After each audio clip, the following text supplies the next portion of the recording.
بسم الله الرحمن الرحيم. بسم اللہ الرحمن الرحیم. یا زہرا یا صدیقۃ الکبریٰ صلوات اللہ علیہا. معرفت امام کے موضوع پر ہماری گفتگو چل رہی تھی. امید ہے کہ آپ سب جو ہے کہ ذہن میں وہ کل والی یا گزشتہ جو بھی 2-3 جلسے ہوئے ہیں وہ گوش گزار ہوگا. اور خدمت میں آپ کی عرض یہ ہے کہ ہم ان 2-3 جلسوں میں یہ سیکھے کہ امام کی معرفت اللہ کی معرفت ہے. امام کی معرفت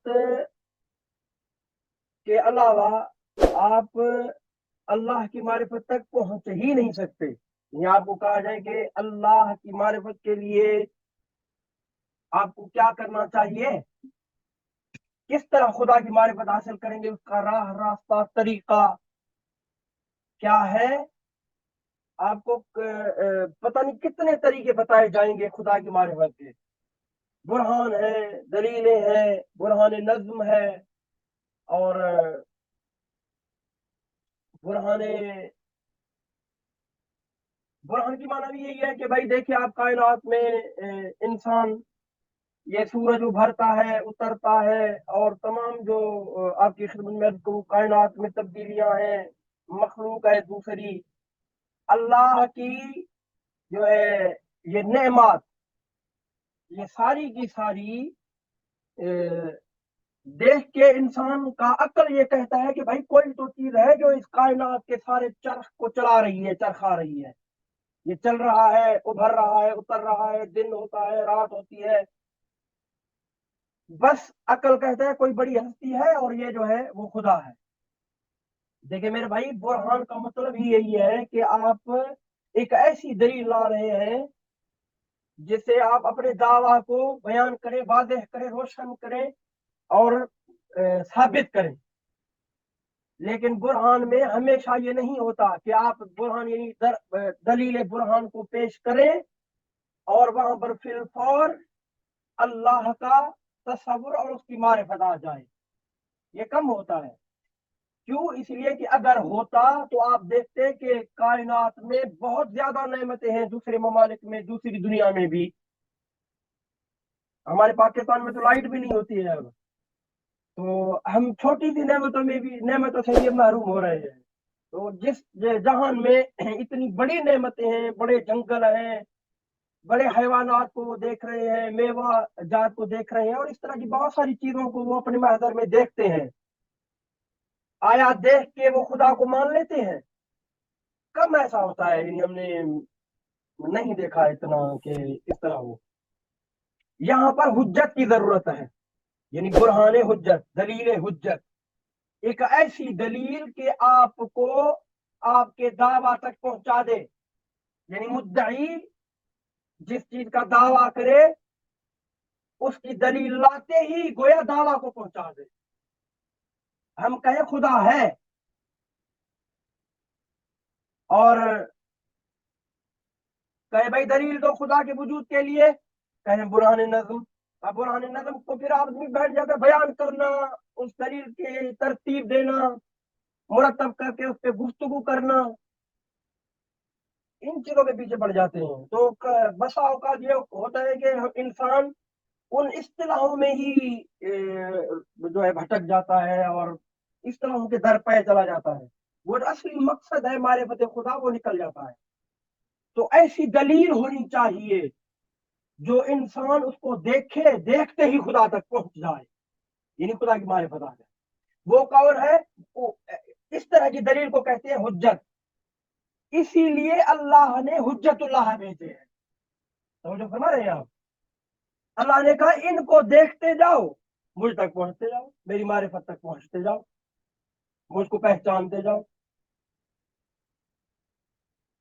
اسی لیے امام نے فرمایا کہ 2 دن سے مختصراً بھی عرض کر رہا ہوں، مفصل بھی عرض کیا تھا، کتاب حجت، کتاب کافی، معرفت باب معرفت الامام والرد الیہ.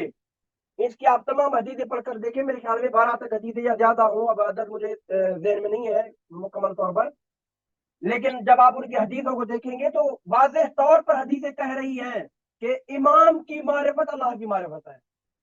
امام ہی ایسی ہستی ہے جو عین اللہ ہے، وجہ اللہ ہے، اذن اللہ ہے، تمام کا تمام اس کا وجود، امام کا وجود اللہ تک پہنچاتا ہے. اور اللہ نے کہا کہ اس کی ہی اطاعت کرو، اس کے قول کو مانو. من اطاعکم فقد اطاع اللہ، اطیعوا اللہ اطیعوا الرسول. جو اس کی اطاعت کرے گا وہ گویا اللہ کی اطاعت کی اس نے. ہمارا کام کیا ہے؟ امام تک پہنچنا ہے. اب جب امام تک پہنچیں گے تب کائنات میں ہماری خلقت کا جو سبب و علت ہے وہ بجا ہوگا. یعنی خدا نے ہمیں کیوں خلق کیا؟ اسی لیے کہ ہم معرفت حاصل کریں، اسی لیے کہ ہم عبادت کریں. عبادت معرفت کے بغیر ممکن نہیں. جب آپ معرفت حاصل کرتے ہیں تب عبادت کرتے ہیں تو عبادت کو روح ملتا ہے. اب وہ حقیقی عبادت ہے. وہ کہاں سے ملے گی؟ امام سے. امام کے پاس اب امام سے لینا ہے، تنزیل بھی لینی ہے، تعویل بھی لینی ہے. امام کی معرفت اللہ کی معرفت ہے. حدیثیں پڑھ چکا ہوں. امام حسین سید الشہداء صلوات اللہ علیہ کی بھی مقام منا پر جو ہے ایک خطبہ بھی ہے، حدیث شریف بھی ہے. نقل کیا جاتا ہے کہ سرکار سے راوی آ کے پوچھتا ہے، مولا فرماتے ہیں کہ اللہ کی عبادت ہوتی ہی تب ہے جب اللہ کی معرفت ہو. راوی کہتا ہے کہ وہ پھر معرفت کس طرح سے ہوگی؟ جب رسول اللہ جعلت فداک ما معرفت اللہ، اے رسول اللہ سید المرسلین کے پسر، میری جان آپ پر فدا ہو جائے، میں آپ پر فدا ہو جاؤں، فدا کیا جاؤں. مجھے بتائیے کہ اللہ کی معرفت کیا ہوتی ہے؟ سرکار نے فرمایا اپنے زمانے کے معرفت و کل امام کل زمانے امام زمانے.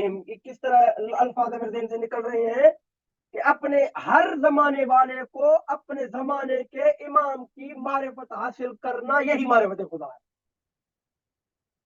اور ثابت بن دینار کی ابو حمزہ شمالی کی روایت بھی پیش کی تھی کہ اس میں بیان فرمایا کہ اللہ کی معرفت فقط امام کی معرفت نہیں ہے. امام کی معرفت یعنی امام کی ولایت، اس کو قبول کرنا ہے. موالات علی صلوات اللہ علیہ کے لفظ تھے روایت کی. اللہ کی معرفت موالات بھی ہے اہل بیت علیہ السلام کی. اللہ کی معرفت اہل بیت کے دشمن سے برات بھی ہے. اللہ کی معرفت تب ہے جب آپ کامل طور پر برات بھی لو، تبرہ بھی لو، ولایت بھی لو. دونوں کو لینا ہے آپ نے. اب معرفت حاصل کر لیا آپ نے. اس زمانے میں جس میں ہوں مجھے اللہ کو پہچاننا ہے. میں نے اپنے امام کو کتنا پہچانا ہے، کتنی امام کی معرفت حاصل کی ہے میں نے. یہ ہر شیعہ اپنے آپ سے یہ سوال کرے کہ میں ابھی اثر تعویل میں ہوں، آخر زمان ہے، آخر زمان کا آدھے سے زیادہ حصہ جو ہے وہ گزر چکا ہے. آخر زمان کو کتب آسمانی میں رسول اللہ کے زمانے سے حساب کیا جاتا ہے. یعنی رسول اللہ صلی اللہ علیہ وسلم سید المرسلین کے زمانے سے آخر زمان شروع ہوتا ہے. تو اس زمانے سے لے کر مولا امام حسن عسکری علیہ السلام تک جو ہے کتنا زمانہ گزر چکا ہے. آپ حساب کر سکتے ہیں، اگر کاؤنٹ کیا جائے تو یہ کہہ سکتے ہیں کہ 60-70% آخر زمان گزر چکا ہے. باقی 30% بچتا ہے. خدا کرے امام کا جلد ظہور ہو جائے. جب تک ظہور ہو تب تک انہی جو ہے اسی فیصد میں گنا جائے گا، 30% میں، یا جتنا فیصد آپ کاؤنٹ کریں، حساب کریں. جبر نہیں ہے کہ آپ مانیں کہ 70% گزر چکا ہے، 65%، 50% آدھا گزر چکا ہے. لیکن ظاہر کے حساب سے جو دیکھ رہے ہیں 12 امام جو ہے یعنی 13 معصوم گزر چکے ہیں، 11 امام گزر چکے ہیں. آخری امام کا زمانہ ہے، اور آخری امام کے زمانے کی غیبت کو بھی اتنا عرصہ گزر چکا ہے، غیبت کبریٰ کو. اب جس زمانے میں گزار رہا ہوں زندگی، کیا میں امام کو اس حساب سے جانتا ہوں جو میرے زمانے میں امام کو پہچاننے کا تصور ہو میرے پاس؟ میں کس سے لوں؟ یقیناً میں حدیث سے لوں گا. حدیث کے علاوہ کچھ بھی نہیں ہے. حدیث مجھے سکھائے گی امام کی معرفت کیا. کیوں؟ اس لیے کہ امام سے میں پوچھوں مولا آپ کیا ہے، آپ کی معرفت کیا ہے، کس طرح میں آپ کی معرفت کو حاصل کروں. وہ طریق، وہ راستے، وہ سبیل آپ کے معرفت کی طرف جو جاتی ہے وہ کون سی ہے؟ مولا کی معرفت اسی میں ہی ہے کہ مولا سے پوچھا جائے، اور مولا جو بتائیں گے وہی حدیث.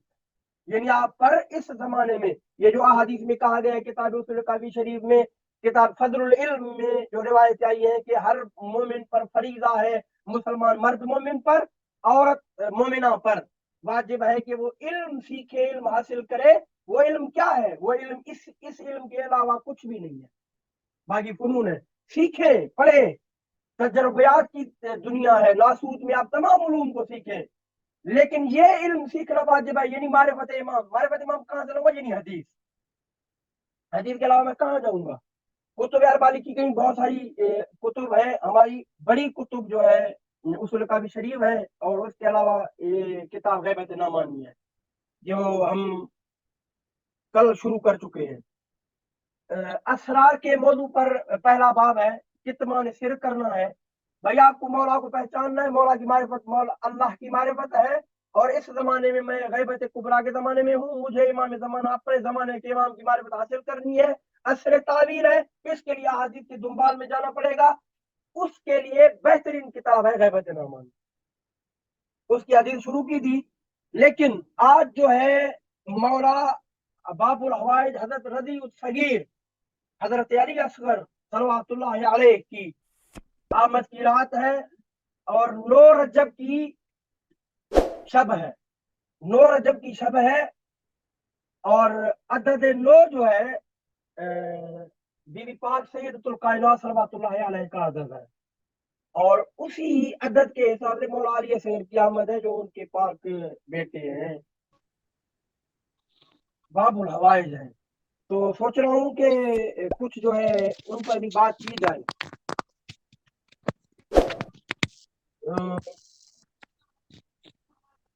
اب جو ہے حدیث ایک پڑھیں گے, ایک دو اس کو ترک نہیں کریں گے, لیکن مولا علی اصغر پہ کچھ ہو جائے آج جو ہے ذکر ان کا, یہ توسل کا طریقہ ہے. ایک میں سوال قائم کروں گا, اس کے بعد چلیں گے حضرت باب الحوائج حضرت رضی الصغیر کی عزت پناہ بارگاہ میں.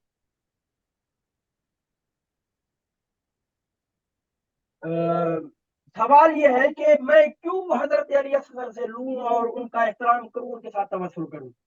میں شیعہ ہوں, مجھ پر امام واجب ہے. آپ توجہ فرما رہے ہیں؟ میں شیعہ ہوں, احادیث نے مجھ پر امام کی معرفت واجب قرار دی ہے, جو ابھی گفتگو کی, اور 2 دن سے میں تکرار بھی کر رہا ہوں تاکہ آپ تک یہ گفتگو اچھے طریقے سے پہنچ جائے. مجھ پر امام کی معرفت واجب ہے, میں تو امام کی معرفت کے در پہ جاؤں, اس کے لیے محنت کروں, زحمت کروں, جو میرا حال ہے میں احادیث پڑھوں, سیکھوں, روات احادیث کی طرف جاؤں, یعنی حدیث جو سمجھاتے ہیں ان کی طرف جاؤں, علماء محدثین ان سے جا کر لوں. لیکن میں حضرت علی اصغر کو کیوں قبول کروں؟ اس کے پیچھے کیوں جاؤں؟ وہ کیوں باب الحوائج ہو میرے لیے؟ میرے لیے باب الحوائج وہ ہو جو اللہ کا دروازہ ہے, باب اللہ التی یؤتمن ہو. اللہ کا در امام ہے, امام کی معرفت حاصل کرنا مجھ پر واجب ہے. میں اس کے پاس جاؤں گا, یہ در ہے.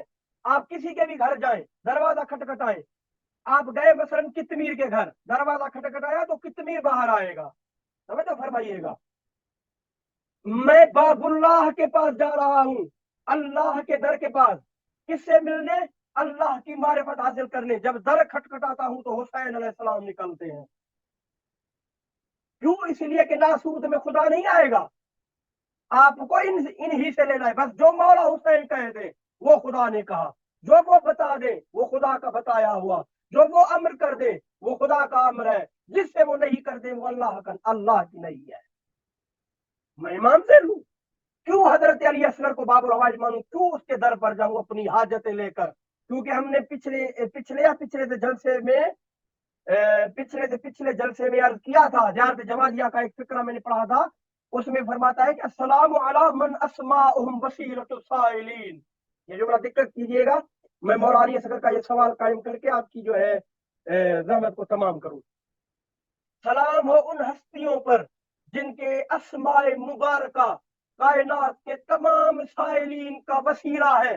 آپ مجھے بتائیے, ہمارے پاس اس سے بڑا کوئی سوال ہے, اس سے بڑی کوئی حاجت ہے کہ ہم اللہ کی معرفت حاصل کریں, اللہ کو چاہیں, اللہ کو درک کریں روحانی حساب سے. اس سے بڑی کوئی حاجت ہی نہیں ہے. دنیا کی حاجتیں دنیا میں رہ جائیں گی. مجھے گاڑی چاہیے, گھر چاہیے, بنگلہ چاہیے, یہ چاہیے, وہ چاہیے, یہ سب ملے گی, مل بھی گئی تو رہ جائیں گی. نہ بھی ملے کچھ بھی نہیں ہوتا. اصل کیا ہے؟ اصل اللہ کی معرفت ہے, وہ مجھے ملنی چاہیے.